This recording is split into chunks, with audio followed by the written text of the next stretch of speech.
Controllers are responsible for handling the input over HTTP. Including domain logic in the controller makes the domain logic hard to read. Hard to read means hard to change, and that's expensive when it comes to maintenance. High costs are also unhappy users and happy competitors. So, in order to avoid complex phrases like the single responsibility principle, let's keep the change local. Let's go ahead and in the flight controller, go to the book action right here. Scroll a little bit down. Here you can see flight bookings add, right? So this is the logic I'm talking about. That's a little bit hard to read, or however, it shouldn't really be inside of the flight controller, because we can go ahead and let the entity itself handle this by creating a method for it, for example. We will see that in action. Open up the flight entity. Here we got it. We got the record here, right? So now let's go ahead under remaining number of seats.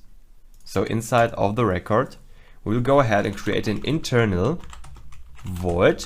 Let's call it make booking. And for sure it takes a string, passenger email, and a byte for a number of seats. Now inside that, we will not take care about the logic right now. We simply go ahead and throw new not implemented exception. There we go. Let's start using that make booking right here. Let's switch to the flight controller again. And here, right before we check if we have enough seats left and all of this, we simply go ahead right before that and say flight.makeBooking. Now we pass in DTO passenger email and DTO.number of seats. This is the information about the booking, right? So first of all, we check, do we have a flight? If we don't have any flight found, so we have a, well, invalid GUID, then we're gonna simply return a not found error. And if we have a flight, we'll go ahead and make a booking. And now everything of the logical part from the domain side will now be inside that make booking instead of here. Right, so I'm talking about checking, hey, do we have enough seats?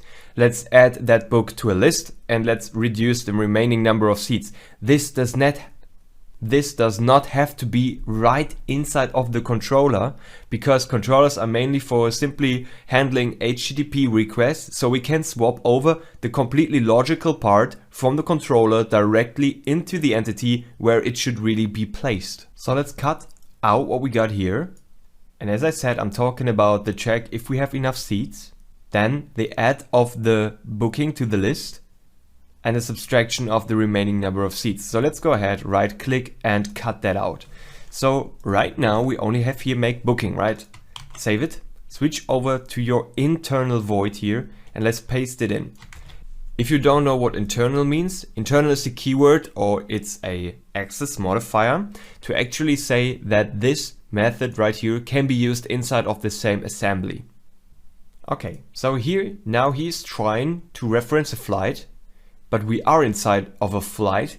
So if we make a booking on that flight, he will try, or he should try to reference this flight record itself. So we can go ahead and create a variable, say flight equals to this, for example, right? We can also go ahead and for sure say this remaining number of seats, but that should make it a little bit more clear. Now, instead of using DTO number of seats, we for sure go ahead and use that number of seats from the parameter. So just remove that, or however, write it in lowercase number of seats. Same goes for DTO passenger email. So we can simply, as before, take those information directly from the parameter, from the make booking, passenger email, number of seats, right? We use both of them right here, and again DTO, just simply fix it. So change it from DTO to parameter. Now as you can see, we are not able to return a conflict here, which totally makes sense. So now for our remaining number of seats is smaller than number of seats, means we have that conflict of not having enough seats left.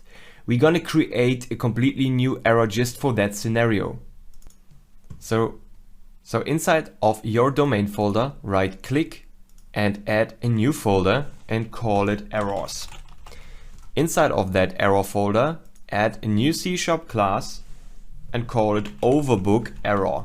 Just wait a second until it's loaded. There we go. Overbook error. This is fine. Public class overbook error. It's inside of the flight domain errors namespace.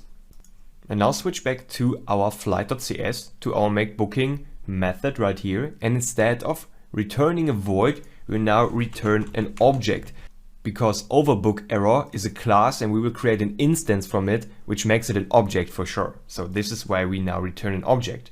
Instead of returning a conflict right here, we now return, can do it like this. I will just remove it so that you can see it better. Return a new overbook error. For sure, we will need to add a using directive. No problem. Hold the cursor above it, show potential fixes, using flight domain.errors. So if we don't have enough seats, we will return a new overbook error.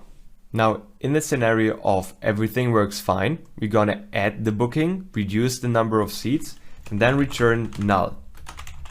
So if we return null here, we should add the option of that object here that gets returned being nullable. So object nullable, right? Add that question mark here. That makes it for sure nullable directly. Okay, now let's try to handle that error. And if you like, you can switch from internal to public. That's also no problem if you want to use that make booking method here from a different assembly. So you can for sure make it public. We can also leave it public right now. And now let's switch back again to our flight controller. And here, where we make that booking call, you can see that we get for sure that nullable object. So we could have a potential error object, right? So var error equals to make booking. Now, as I said, it's nullable. And we can go ahead and check for if error is overbook error. Overbook error. Add the namespace first of all. Show potential fixes, use namespace. And if it's an overbook error, we're gonna return conflict and pass in a new object. And again, we can set a message to whatever you like, not enough seats, for example. However, you can write down whatever you like for sure. Now, we can save it. Great. Now, let's start our application.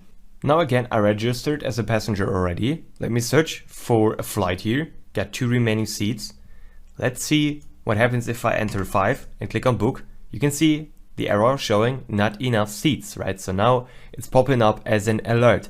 That's fine. And well, that not enough seats means that our new overbook error got thrown or actually got called, and that we then afterwards show that alert here. Awesome. Now let's try to book 1 flight or 1 seat, and that should be working fine. Awesome. Okay, now just to make that clear, we just did that to remove the logical part which is directly correlated to our flight, right? We removed that to bring it outside from the controller directly into the flight where all of the booking should really take place. So the flight controller should mostly only focus on handling the HTTP requests and calling the correct methods, for example, on the entities itself, like we did here. Amazing. So I just want to tell you that in this complete course, we are really building up the application completely linear. So we're starting from scratch, writing the first controller, writing the first DTO, then creating the entity. Then we'll talk about persistent storage, like using entity framework, for example, and all of this. So later on, when you start a new application, you maybe want to go ahead and already skip a few of those steps. So your development will be way faster, because instead of creating just a DTO and implementing everything with it, you would go ahead and directly create an entity and a DTO, for example, directly along the way. The problem with all of this is that web development itself is more of a complex topic, and we for sure want to provide you the best learning experience. And this is why we sometimes have to explain something very easy to you, and that leads us to the position where we then afterwards have to refactor some elements, for example, copying things over to somewhere else. But we also always want to explain why we are doing that, because many developers out there are writing web applications which are really not optimized. So they throw all of the code inside of the controllers. They don't have a domain layer. They only have entities which they send instead of DTOs. And once you're done with that course, you can take a look at those applications and say, oh man, I know how to do it better. And that's perfect. You know, great, let me add a domain layer. We should not send entities all the time, right? Controllers should send DTOs.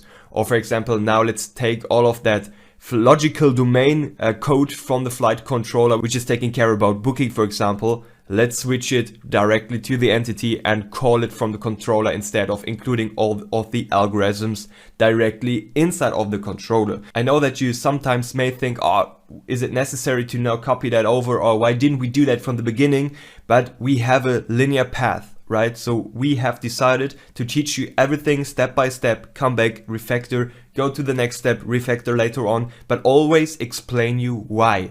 And if you now take a second or a minute and just recap of all of the stuff that you have learned, we bet that you will notice that you really have learned a lot of new stuff and a lot of best practices. And this is because of our unique custom teaching style that we have developed for this application right here.